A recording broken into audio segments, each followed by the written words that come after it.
Hello friends, PRGS ಕಿಚನ್ಗೆ ಸ್ವಾಗತ. ನೋಡಿ, ನಾನು ಇವತ್ತಿನ ಈ ವಿಡಿಯೋದಲ್ಲಿ ಅವಕಾಡೋ ಜ್ಯೂಸ್ ಅಂದರೆ ಬೆಣ್ಣೆಹಣ್ಣಿನ ಜ್ಯೂಸನ್ನು ಹೇಗೆ ಮಾಡೋದು, ಇದನ್ನು ಬಟರ್ ಫ್ರೂಟ್ ಅಂತ ಕೂಡ ಕರೀತಾರೆ. ನೋಡಿ, ನಾನಿಲ್ಲಿ ಒಂದು 3 ಇಂಗ್ರೀಡಿಯೆಂಟ್ಸನ್ನು ಬಳಸಿ ನಾನಿಲ್ಲಿ ಜ್ಯೂಸನ್ನು ಮಾಡ್ತಾಯಿದ್ದೀನಿ. ನೋಡಿ, ಒಂದು ಅವಕಾಡೋ ಅಂದರೆ ಬಟರ್ ಫ್ರೂಟನ್ನು ನಾನಿಲ್ಲಿ ತೊಗೊಂಡಿದ್ದೀನಿ.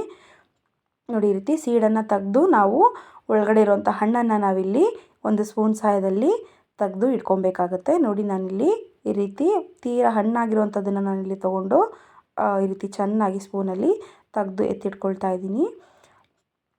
ತುಂಬ ಚೆನ್ನಾಗಿ ಆಗುತ್ತೆ, ಟೇಸ್ಟಿಯಾಗಿರುತ್ತೆ, ದೇಹಕ್ಕೆ ಒಳ್ಳೆ ಪೊಟ್ಯಾಷಿಯಮ್ ಹಾಗೆ ಕ್ಯಾಲ್ಶಿಯಮನ್ನು ಒದಗಿಸುವಂತಹ ಬೆಸ್ಟ್ ಫ್ರೂಟ್ ಅಂತ ಕೂಡ ನಾವಿಲ್ಲಿ ಇದನ್ನು ಹೇಳ್ಬೋದು.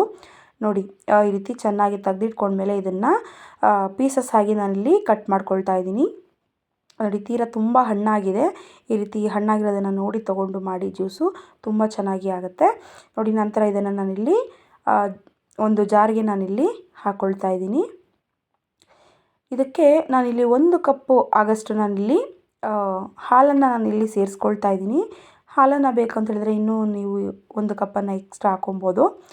ಅಂದರೆ ಇದನ್ನು ಒಂದು ಅವಕಾಡೋದಲ್ಲಿ ಮಿನಿಮಮ್ 3 to 4 ಗ್ಲಾಸಸ್ ಅಷ್ಟು ನಾವಿಲ್ಲಿ ಜ್ಯೂಸನ್ನು ಮಾಡ್ಬೋದು.